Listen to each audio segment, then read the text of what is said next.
حلقات الذكر لنا نورا سعدا ونعيما وحبورا. کله چې رسول الله صلی الله علیه وسلم نور صحابه او هجرت کو مدینې ته، نو په اوله کې تقریبا 14 یا 15 میاشتو پورې صحابه او د الله رسول به موږ کوو مسجد اقصی طرف ته، بیت المقدس طرف ته، د مسلمانانو لپاره قبله و او هغه طرف ته به موږ کېدلو. لیکن یو ورځ داسې راغله چې ماسپښین ټیم و او رسول الله صلی الله علیه وسلم د بعضې صحابو سره تللی و مسجد بني سلیمه ته، او هلته یې جمع کوله چې دغه جمع او مونځ په دوران کې الله آیتونه نازل کړو.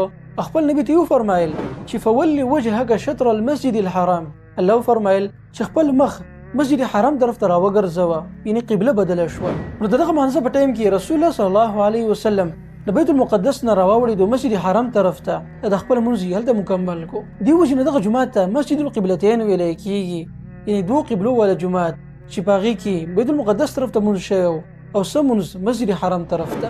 نو د دې دوی سپاری په اولنی سر کې دغه طرف ته اشاره کیږي. په اوله کې الله فرمایلی دی چې بعضی خلک به پرې خبر باندې اعتراض کوي چې د قبله ولې بدله شوه، او دا خبره د پیشنګوي په تور باندې الله سبحانه وتعالی کړې وه، او دغه شانتي وشوه. د دې قبلې د بدلیدلو نه بعد یهودیانو خبرې شروع کړې، دغه شان مکی مشرکین به خبرې کولې چې دا قبله ولې بدله شوه، او مختلف قسمه افواګان به خورولې. لیکن د سوچ خبره دا وه چې دغه یهودیانو ته الله فرمایلی و چې کله آخري نبی راشي نو دغه قبله به بدلیږي د بیت المقدس نه مسجد حرام طرف ته. په قرآن کریم کې الله سبحانه وتعالی فرمایل مسلمانانو ته چې تاسو خپل قبله مسجد حرام طرف ته راواړوئ، که تاسو بیت المقدس طرف ته وسو مونځ کوئ نو دا به یهودیانو دپاره یو دلیل وګرځي، او هغه به تاسو باندې اعتراض کوي چې موږ ته خو ویلې شوي وو چې آخري نبي به خپله قبله بدلوي مسجد حرام طرف ته د الله په امر سره، نو څنګه ستاسو قبله بدله نه شوه؟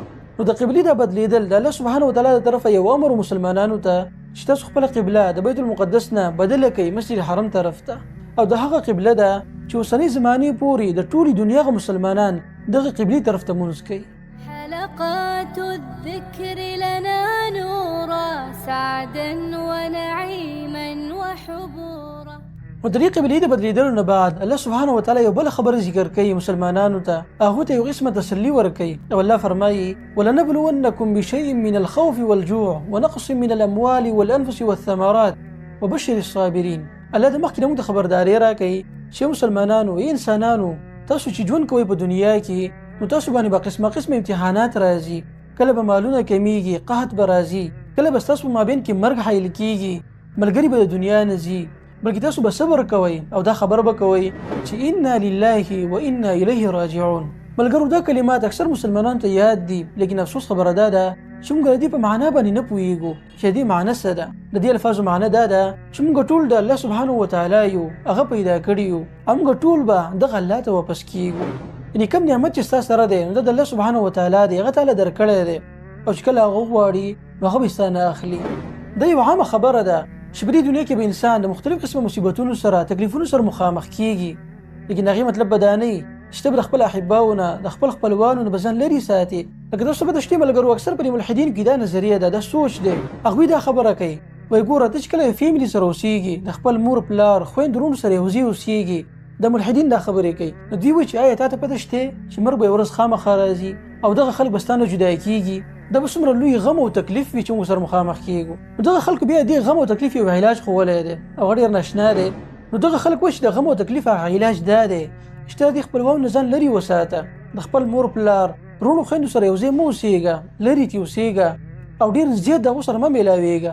دې وجې نه که ستاسو په مابین کې چېرته مرګ واقع شي نو تا ته بیا هغومره غم هم کم میلاوېږي.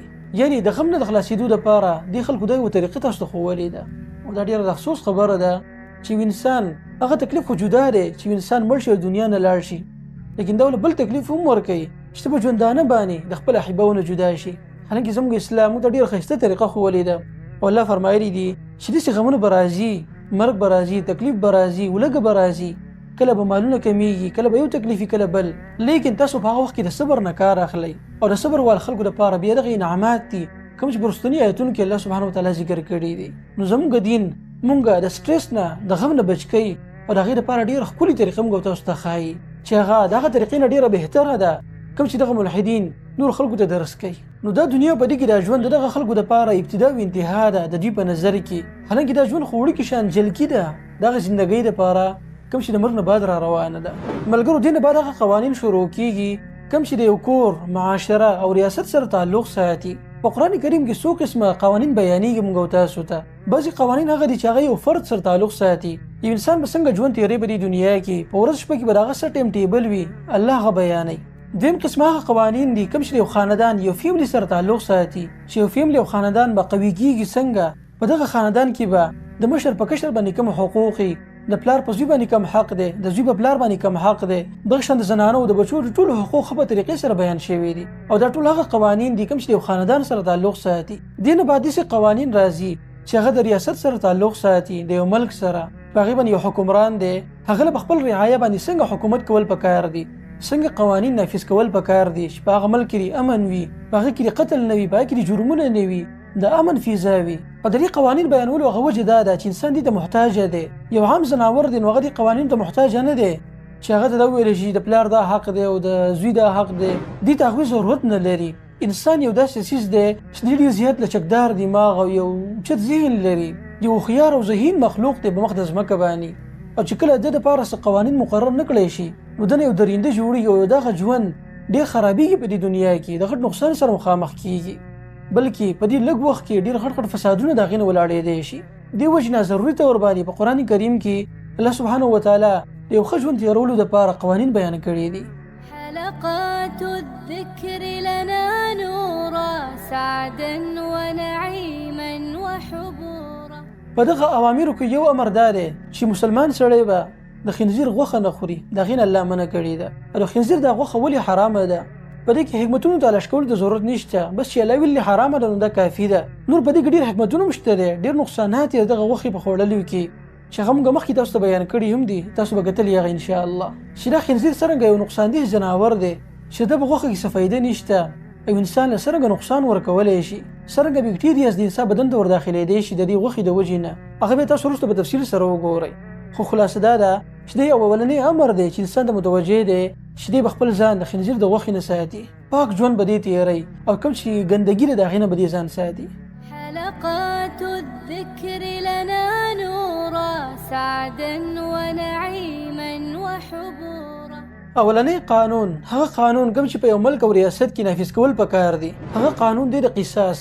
کله چې په یو معاشره کې ظلم وشي، یو کس راولګي بل انسان قتل کی، نو بدله کې به دې هم قتل کولی شي، دې ته ویل کېږي قصاص. د جاهلیت په زمانه کې دا طریقه وه چې کله به په یو خاندان کې مثال په طور یو زوی به راپاڅېدو، د بل یو زوی نه به یو کس قتل کو، د بل یو قبیلې نه، او د مقتول له خلک به راپاڅېدل او د خپل قاتل له بدل اخیستو دپاره به د هغه رور یا د هغه قبیلې نه یو بل کس مړ کو چې هغه به هېڅ تعلق نه و دغه قتل سره. دارنګه ظلم روان و، لیکن الله سبحانه وتعالی د هغې نه منع وکړله، او دا یې وي چې قاتل به وژلی کېږي که هغه هر څوک وي. که یو زنانه راولګي یو سړی قتل کو، دغه زنانه به قتل کولی شي قصاصا. یو سړی راولګي بل انسان قتل کی، نو دی به هم قتل کولی شي قصاصا. او دا قانون به د ټولو خلکو دپاره یو شاني، که غریب دی او که مالدار دی، که بادشاه دی او که ګدا دی. بل د قصاص پر قانون کې الله اساني هم ښودې ده چې یو سړی راولګي او بل انسان قتل کو، دغه مقتول هغه خلک چې راپاسي دغه قاتل معاف کولی هم شي چې هغه ته معافي وکړي او د قصاص نه هغه بچ شي، او په بدله کې هغه د دیت مطالبه وکړي. په هغه زمانه کې به سلو خان ورکولی کېدل د یو کس په بدل کې، نو الله وایي تاسو دیت واخلئ او دغه سړی معاف کړئ. دا طریقه هم کېدلی شي. او دا هم ده چې مقتول هغه خلک راولګي وایي چې نه موږ لازما قصاص غواړو، دغه سړی دې ووژلی شي، نو بالکل ریاست به رالګي او دغه خبر به مني، دغه د اولیاو ده او دغه قاتل به قصاص کوي. دا اصل قانون دی. لیکن الله سبحانه وتعالی دا هم فرمایلی دي چې کله د مقتول له خلک راولګي او قاتل معاف کی، دغه قاتل له پکار ده چې په وخت باندې خپل هغه پیسې ادا کړي، غدیت ادا کړي د مقتول وارثانو ته. او د مقتول وارثانو ته هم الله وصیت کړی دی چې تاسو هم تعدي نه راولئ په دغه قاتل باندې چې هغه غریب دی، پیسې ورسره نشته، نو لوی تاسو هغه ته لږ صبر وکړئ چې هغه سره پیسې راشي، تاسو بیا هغه مطالبه کولی شئ. دا څومره یو ښایسته قانون دی ملګرو. اوس د دې په مقابله کې تاسو هغه وګورئ کوم چې په دغه مغربي ملکونو کې نافذ دی، لیبرالیزم، سیکولریزم وغیره. په دغه ایزمز کې کوم قانون نافذ دی، آیا دغه قوانینو د خلکو له فایده ورکړي ده او که نه نقصان؟ دغه قانون دا دی چې کله یو سړی راولګي نو بل قتل کو، نو هغه به د همیشه دپاره سزا ورکولی کېږي، عمر قید. بلکې اکثر ملکونه داسې دي چې په هغې کې د عمر قید هم نشته، بلکې 20 کاله، 25 کاله، 13 کاله داسې قید دی په هغې کې. حالانکې دا یوه سزا نه ده. یو سړی عمر قید کول دا خو د مقتول سره انصاف نه دی. د مقتول هغه وارثان غواړي چې موږ د قصاص واخلو، او ته رالګي یو سړی عمر قید ته چې د لیبرالیزم غټه دعوه دا ده چې میری جسم میری مرضي، د هر یو کس لپاره د خپل جسم دی دغه مرزي ده چې یو کس ووجلی شو د دنیا نه لاړو، اوس موږ داسې نشو کولی چې راولګو دغه قاتل هم قتل کو. یو سړی خو هم د دنیا نه تللی دی، نو موږ دا بل ولې قتل کو؟ حالانکه دا غټه ناانصافي ده او د دې قانون د وجې نه یو معاشره د څو نقصاناتو سره مخامخ کېدلی شي. اولنی نقصان یې دا دی چې یو سړی یو قاتل دی چې هغه د قتلونو سره عادت دی، دغه دا کار دی چې خلک وژني، تر راولګېدي په هغه باندې د قید وخېجه او 15 کاله 20 کاله قید ته دې واچو. نو اولنۍ خبره خو دا ده چې داسې ډېره ممکن ده چې دې رشوت ورکړي او د جیل نه دې بهر ته راوځي یو څو میاشتې بعد، او دا ډېره کېږي. دویم که دې رشوت ورنه کړي خپله زندګي به دغه قید کې تېره کړي، نو دوی په جیل کې دننه نور خلک تیار کړي، نور خلک به خپل نظریې نه متاثره کړي، په جیل کې به د قاتلانو یو پوره ګروپ تیار شي، او دا خلک چې بیا سبا ورځې بهر ته وځي نو معاشري د څرنګه نقصان ورکولی شي، تاسو د هغې اندازه لګولی شئ. دریم نقصان دا د ملګرو چې یو قاتل دی او هغه ته جیل ته واچو 20 کاله 30 کاله یا عمر قید دی به هغه باندې وخېجو، نو په جیل کې به هم د هغه څه سهولیت پکار وي که نه، هغه له به علاج پکار وي، دغه شان سیکورټي به هغه له پکار وي، په جیل کې چې هغه کوم رهایش دی د هغه خوراک څښاک د هر څه به هغه باندې کېږي که نه، او د کوم طرفه به کېږي د قومي خزانې نه، ریاست به دا خرچه کوي په دغه قاتل باندې. نو ستاسو ما ته ووایئ چې یو سړی رالګېدلی دی، یو کس یې وژلی دی بې ګناه، یو انسان یې وژلی دی، او په بدله کې اوس دا ټول قام او خلک رالګي د دغه قاتل حفاظت کوي او په فر کې په هغه باندې خرچې کوي، خپل جیب پیسې په هغه باندې لګوي. نو تاسو ما ته ووایئ چې آیا دا انصاف دی؟ د قصاص دا قانون دا سختي نه ده، تشدد نه دی، بلکې دا یو قانوني عمل دی په دې سره معاشرې ته او خلکو ته انصاف میلاویدی شي. او که ته یو قاتل چېرته عمر بر دپاره قید کړي، د هغې دغه نقصانات دي کوم چې ما تاسو ته بیان کړو، او د هغه نقصانات دي چې په هره زمانه کې دغه خلک د هغې سره مخامخ دي. چې کله په یو ملک کې دا رنګه قانون نافذ شي چې باغې کې قاتل قصاص کېږي نه، بلکې هغه د عمر دپاره جیل ته اچولی کېږي، نو په دغه ملک کې بیا په جیلونو کې دننه قاتلان راجمع کېږي، په دغه ملک کې خلکو ته بیا انصاف نه میلاویږي، د خلکو په زړونو کې د قتل کولو وغیره نشي کېناستلی. او د قصاص فایده هم دا ده چې د خلکو مخامخ یو سړی قتل شي، او کوم یو سړي چې قتل اراده کړې ده هغه ته پته ولګي چې سبا ورځې دغه کار ستا سره هم کېدلی شي که ته چېرته قتل وکړې. د قرآن د قانون څومره اټل دی، څومره انصاف والی دی چې یو سړی دی هغه قتل کړی دی او قتل پې ثابت شو، بس هغه قتل کا قصاص یې کا، څومره ښکلی قانون دی. او دغه خلک چې باقي قتل وشي او ته بیا په کلونو کلونو باندې کوټ ته ځي ول د کیس چلې، ځوان سړی به یې ستا ګیره به هغې کې سپینی شي، د مقتول هغه بچي به رالوي شي، ځوانان به شي، د هغو به اولاد پیدا شي، او دغه خلکو ته به انصاف میلاو نه شي. ملګرو دا ټولې خبرې چې سړی د خپل نظر مخامخ کېږي په هغې کې بیا سوچ وکړي، د انصاف په نظر سره دې ته وګوري، هغه ته دا خبره معلومیږي، په دې باندې هغه یقین ته رسي چې واقعي هغه قانون کوم چې قرآن کریم بیانوي هغه څومره انصاف والی دی، څومره اسانتیا ده په هغې کې، او څومره امن دی په هغې کې معاشرې ته. حلقات الذكر لنا نورا سعدا ونعيما وحبورا. اوس بل یو قانون چې هغې ته وصیت ویلی کېږي. مخکې الله د جان حفاظت وکړو، په اسلامي قانون کې به ستا د جان حفاظت کېږي، یو سړی قتل وکړي نو هغه به قتل کېږي په قصاص کې. اوس په دې آیت کې وایي چې څنګه ستا د جان حفاظت دی په اسلام کې، نو دغه شان ستا د مال حفاظت هم کېږي په هغې کې. د مرګ نه مخکې یو سړي وصیت وکړو چې زما د مال به پلانکي خلکو له ورکوي، داسې به یې تقسیم کوي. دا وصیت په انصاف باندې بنا و، په هغې کې سرګناه خبره نه وه، نو دغه وصیت به بالکل پوره کولی شي. او که څه خلک رالګي دغه وصیت بدلی را بدلی، په هغې کې بدلون راولي، نو دا غټه ګناه ده، د دغه خلکو په سټونو باندې پرته راوله به دغه خلکو نه تپوس کوي. نو ملګرو د اسلام دا قانون د وصیت ده، دا هم ډېرې فایدې والی دی. په اسلام کې وصیت شته، یو سړی مړ کېږي هغه دا وصیت وکړي چې زما د مال به داسې تقسیم کوي، نو دی بالکل د خپل وصیت د خپل مال په 3 حصه کې کولی شي. داسې نشي ویلی چې زما دا ټول مال تاسو صدقه کوي او نور خلکو له یې ورکوي، نه، بلکې د ده دا مال به 3 حصې شي، 3 حصه به صدقه شي که هغه وصیت کړی، او دا باقي مال به دغه په وارثانو کې تقسیم شي. دا د اسلام حسن دی ملګرو چې هغه دا مال یو ځای ته راغونډوي نه، بلکې د اسلام مین مدعا دا ده چې دا مال دی په خلکو کې تاویږي راتاویږي، د یو سړي لاس ته نه راجمع کېږي. او د سود هم دغه نقصان دی چې مخکې به تاسو ته بیان شي انشاءالله. مثال په طور یو سړی دی دغه سره په لکونو کروړو روپۍ دي هغه ګټلې دي، او دغه سړي له مرګ راغی، د وصیت وکړو چې زما د مال 3 حصه به تاسو صدقه کوي، فقراو له به یې ورکوي. دغه سړی مړ شو نو موږ به 3 حصه فقراو له ورکو، باقي چې کوم مال پاتې شو نو هغه به موږ د ده په اولادو کې تقسیم کړو. یعنې تر څو پورې چې دا سړی ژوندی و نو دا مال په یو ځای کې راجمع و، چې کله دی مړ شو اوس به دا مال تقسیمیږي، مخکې په یو لاس کې و اوس به څو لاسونو ته دا مال ورشي، او په معاشره کې به دغه شان سرکولیټ کېږي. نو دا څومره یو ښه معیشت دی د معاشرې دپاره. اوس تاسو راشئ ملګرو په دغه مغربي ملکونو کې لیبرالیزم کمیونیزم کې خودي چل چې باقي ریاست بالکل ټول لاس په خپل غمال باندې چولې دی اسوک هم مالک نه دی د پیسو خو سیکولریزم لیبرالیزم کې دا قانون دی چې هر یو سړی خپل خوخه ده چې هغه خپل مال هر څومره صدقه کوي نو صدقه کولای شي هغه کې مصیبت دا راغی چې دغه خلک اکثر په دې کې راولګي د خپل مالونه په خپل زناور پسې ولیکل لکه د یوې زنانه باره کې مشهوره ده وکړه چې هغه مړه کېده د مرګ نه مخکې هغې خپل ټول مال چې هغه تقریبا 12 میلیون ډالرو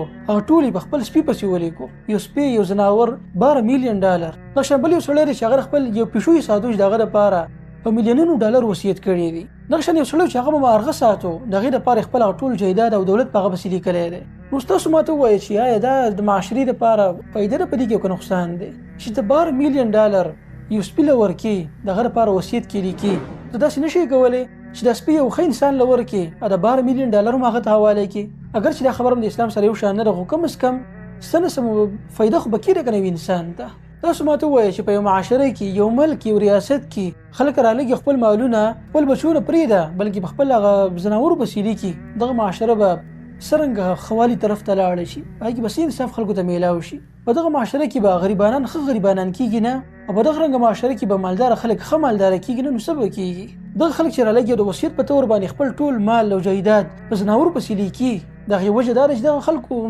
خاندانونه نشته دی د هغوی څه بال بچ نشته چې د هغې لپاره دوی خپل د مال او جایداد ولیکي ځکه چې په دغه خلکو کې د واده رواج ختم شوی دی خیر دا خبرې تفصیلي دي همغې ته به د دې بیان راشي خو خلاصه مې د خبرې دا وه چې تاسو په دې قانون کې سوچ وکړئ د وصیت د قانون د امر څومره فایدهمند دی د یو معاشري دپاره زناور نه بلکې په هغې کې وصیت د اقربو دپاره کېږي کله یو سړی وفات شي دغه مال او دولت دغه په خپلوانو کې په نږدې خپلوانو کې خرج کېږي ملګرو تاسو د ټولې خبرې خپل مد نظره کېدی بیا به کې په خپله فیصله وکړئ چې په دې کې کومه یو خبره عقل ته او انصاف ته ډیره نږدې ده امید دی چې دا خبره به تاسو ته لکه د نور په شان واضحه شوي حلقات الذكر لنا نورا سعدا ونعيما وحبورا بل حکم د روژې فرضیت بیانېږي چې په معاشره کې مسلمانان اوسېږي نو هغوی به د رمضان د ټوله میاشت روژه نیسي د سهار نه واله ماښامه پورې به دوی خوراک څښاک نه کوي د هغې نه به ځان ساتي په دې کې به دوی الله بندګي کوي او د دې د بیان څومره په ښایسته الفاظو سره الله سبحانه وتعالی کړی دی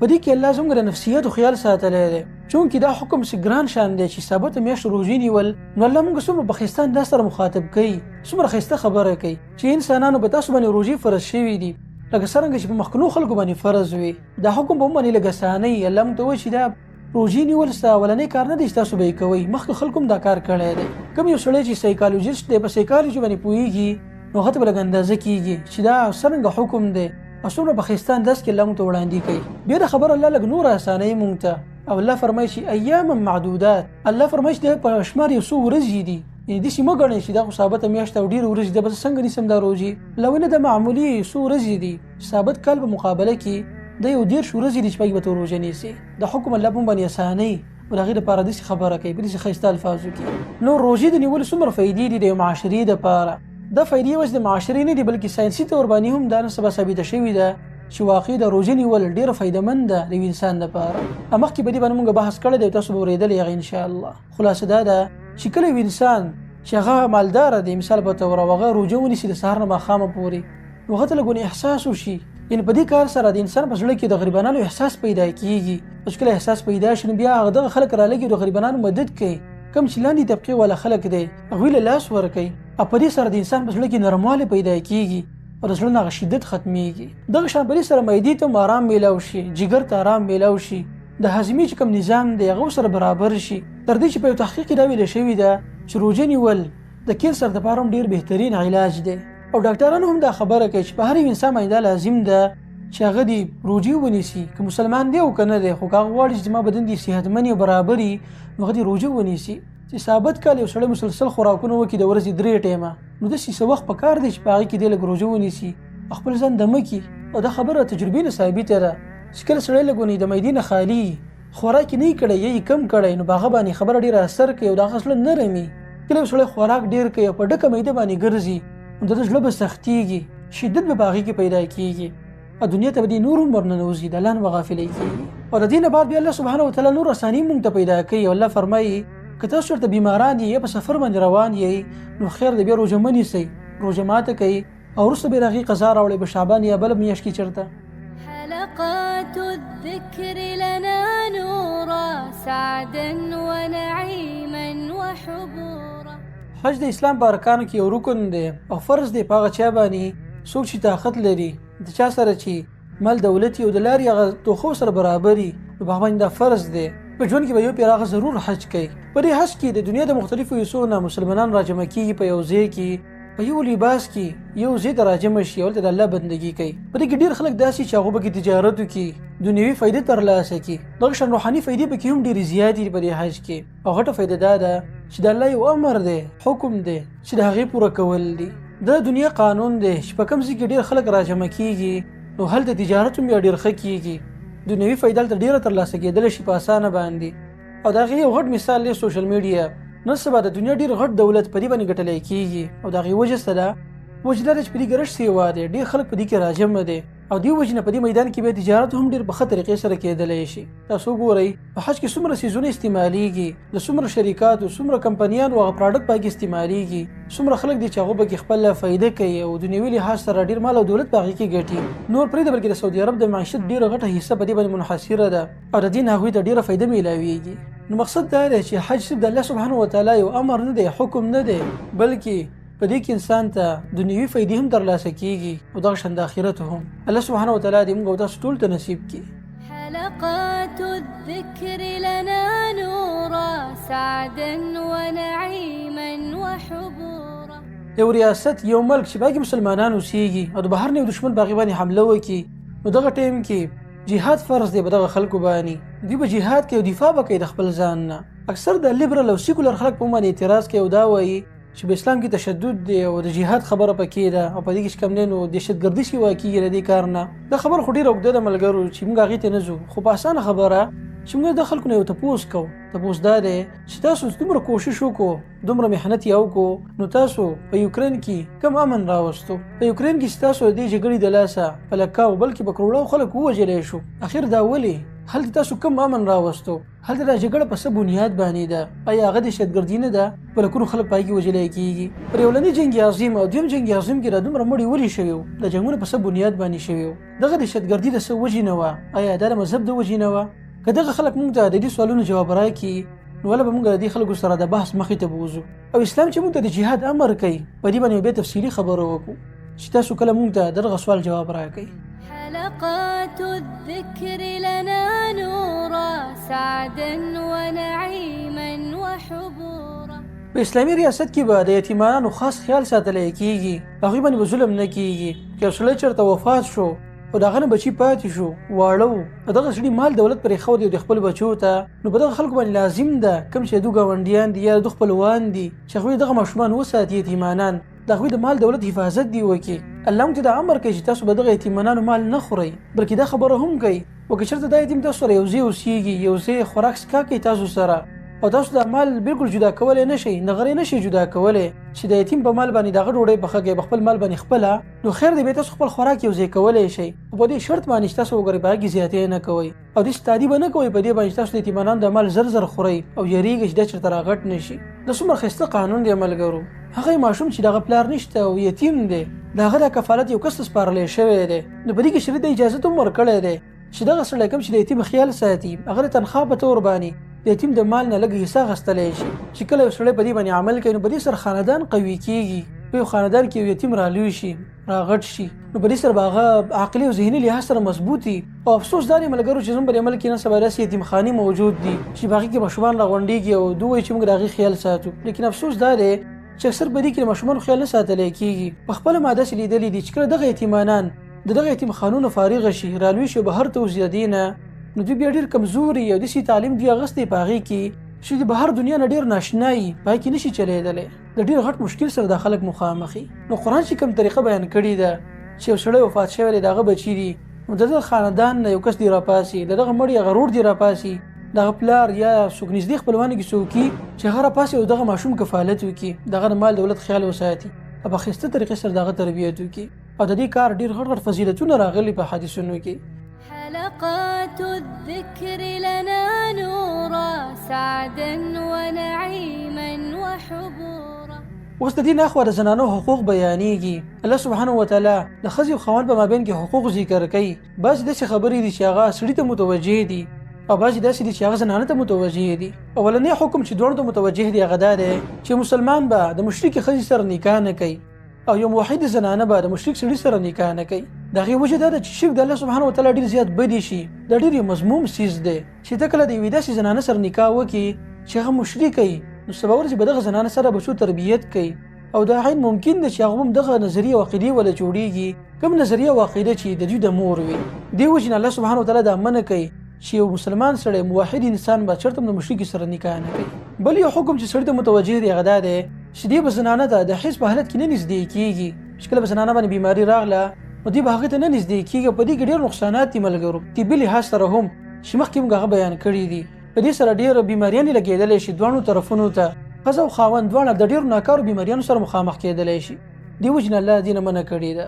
بل زموږ په شریعت کې طهارت دی. الله سبحانه وتعالی پاک ذات دی، پاکي خوښوي. موږ همیشه د ګندګۍ نه منع کوي. موږ ته امر کوي چې تاسو پاک صفا سوتره اوسېږئ. او چونکې دغه بیماري ګندګي ده دې وجې نه په دغه وخت کې زنانو ته نږدې کېدل نه دي پکار. خو دې مطلب دا نه دی چې سړی به بالکل لرې اوسېږي د زنانه نه. په دې باب کې یهودیانو او عیسایانو ډېر مبالغه کړې ده. عیسایانو داسې مبالغه کړې ده چې هغوی د حیض په حالت کې هم نږدې کېږي زنانه ته او په دې کې هغه څه کراهت نه محسوسوي. دا کار هغوی جایز ګڼي. او یهودیانو ډېره مبالغه کړې وه چې هغوی به نفرت کوو د دې بیمارۍ نه چې کله په هغو کې یو زنانه داسې بیماره شوله نو هغه به جدا په کمره کې بنده کړله او د لرې نه بیا هغې له خوراک ورکوو. نفرت به یې کوو چې هغې ته به نږدې کېدل نه. زموږ شریعت وایي چې نه، د زنانه ظاهري بدن پاک دی، دا ګنده شوی نه دی، لیکن نږدې کېدل او خاص تعلق به د زنانه سره نه ساتي تر څو پورې دغه بیماري ختمه شوې نه او هغې غسل نه یې کړی. نو دا داسې یو حکم دی چې په دې کې د زنانو خیال ساتلی شوی دی. دغه شان یو بل امر او حکم بیانېږي د قسم باره کې. که یو خاوند چې د خپل ښځې نه قسم وکړو نو هغه سره به 4 میاشتې ټیم وي چې په دې کې هغه واپس شي، رجوع دې وکړي او که هغه واپس کېږي نه نو بیا دې طلاق ورکړي خپلې ښځې له. دا به داسې زوړنده نه پرېږدي چې قسمونه هم د هغې نه وکړي بیا ترې لاړ شي او په کلونو د هغه نه ورکړي، بلکې هغه به رجوع کوي او خبره به واضح کوي چې آیا زه طلاق ورکول غواړم یا نه. نو دا هغه خبرې دي چې په دې سره یو فیملي یو خاندان ښه ساتلی کېدی شي. د زنانو حقوق به دې کې بیان شو او د خاوند لپاره هم حقوق بیان شو. خاوند منع شو چې هغه به ظلم نه کوي په زنانه باندې او زنانه هم دا حق نه جوړېږي چې هغه دې خپل خاوند باندې ظلم وکړي. دې نه بعد الله سبحانه وتعالی د طلاق مسله ذکر کوي ډېر په ښایسته انداز سره. الله فرمایي که چېرته د ښځې او خاوند په مابین کې جګړه راغله او دا جګړه ختمېده نه بلکې خاوند غوښتل چې هغه طلاق ورکړي ښځې له، دې په ښایسته طریقې سره طلاق ورکړي. او ښایسته طریقه دا ده چې دا خاوند یو طلاق ورکړي زنانه له په طهور کې چې په هغې باندې بیماري نه وي.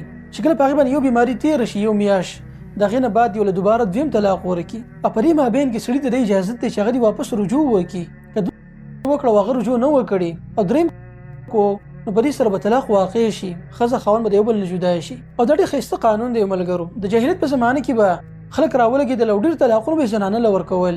چا به 100 او 1000 طلاقونه به خلکو ورکړو. دغه شان به کور کې به هغه ساتلي وو، په زنانه باندې به ظلم کوو. الله سبحانه وتعالی قانون ختم کو. دا وفرمایل چې طلاقونه ډېر نه دي بلکې صرف 3 دي. د دوه نه به ته رجوع کولی شي، واپس کېدلی شي. خو که تا دریم طلاق ورکو نو په دې سره به ستا نکاح بالکل ختمه شي، زنانه به ازاده شي. د دې نه بعد هغه بل خاوند سره بیا نکاح کولی شي. یعنې خلاصه دې آیتونو دا ده چې الله فرمایي چې په زنانه باندې د ظلم ونه کړی شي. یو سړی دی چې د هغه اراده نشته او هغه نه غواړي چې خپل نور ژوند د زنانه سره تېر کړي. ښایسته طریقه دا ده چې هغه دغه زنانه له طلاق ورکړي، خپل کور ته دې هغه ولېږي او دغه زنانه دې بیا راولېږي د بل یو سړي سره د نکاح وکړي. داسې ظلم په هغې باندې نه دی پکار چې د هغې له طلاق هم نه ورکړي او یو ځای ورسره ژوند هم نه تېرې، بلکې دغه شان دې پرېښودي ده. دا په هغې باندې ظلم دی. یا خو په ښایسته طریقې باندې د هغې سره ژوند تېروه، هغې له نفقه ورکوه، د هغې خیال ساته، او یا په ښایسته طریقې سره هغې له طلاق ورکه او رخصت یې کړه خپل کور نه. د هغې چې کوم کالی دی هغه وله ورکه، هغه دې منع کومو. او وروسته بیا یو بله مسله بیانوي ملګرو. یو ښځه خاوند دی چې د هغو په مابین کې طلاق واقع شو او د دوی یو ماشوم بچی دی چې هغه د پیو دی. په دغه وخت کې بیا څه کېږي؟ نو الله سبحانه وتعالی دلته ډېر ښکلی قانون بیانوي د دغه دواړو دپاره. او الله فرمایي چې دغه خاوند دې راولېږي او دې زنانه ته دې ووایي دغه ماشوم دې مور ته چې ته دې ماشوم له پی ورکوه او زه به تا له ستا نفقه ستا خرچه درلېږم، هغه به در کوم تر څو پورې چې دا ماشوم د پیو نه وتلی نه وي، زه به ستا نفقه برداشت کوم.